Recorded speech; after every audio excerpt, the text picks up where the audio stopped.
ఒక నగరంలో అనసూయ అనే తల్లి ఉండేది. కొడుకైన అభి కోసం నిత్యము పూజ చేస్తూ ఉండేది. ఉదయం లేవగానే శివుణ్ణి పాలతో అభిషేకించి దీపాలు వెలిగించి పూజిస్తూ ఉండేది. ఇవన్నీ చూస్తున్న అభికి ఇవన్నీ టైం వేస్ట్ అనిపించేది. రోజు అభి తన తల్లైన అనసూయతో చిరునవ్వుతో ఇలా అన్నాడు. అమ్మా, టైం వేస్ట్ చేయకే, ఈ కాలంలో కూడా ఇవి ఉన్నాయా ఏంటి? దీపాలు వెలిగించడం, పూజలు చేయడం అన్ని శివుడు చూస్తాడా ఏంటి?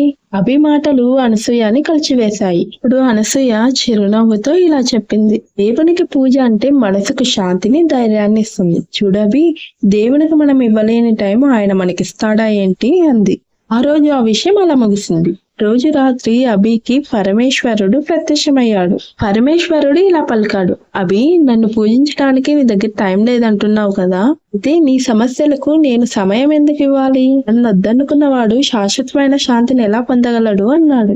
అభికి ఒక్కసారిగా భయం వేసింది. పరమేశ్వర, నన్ను క్షమించు అంటూ మొరపెట్టుకున్నాడు. ఉదయాన్నే లేస్తూనే అమ్మతో పాటు పూజ చేయడం మొదలు పెట్టాడు. అభిలో వచ్చిన మార్పుకి అనసూయ ఎంతో ఆనందించింది. భగవంతుని సమీపంలో గడిపే సమయం మనలోని ధైర్యాన్ని, ఆత్మవిశ్వాసాన్ని ఇస్తుంది. మన జీవితాన్ని మంచి మార్గంలో నడిపిస్తుంది. వీడియో నచ్చితే లైక్ చేసి ఓం నమః శివాయ అని కామెంట్ చేయండి.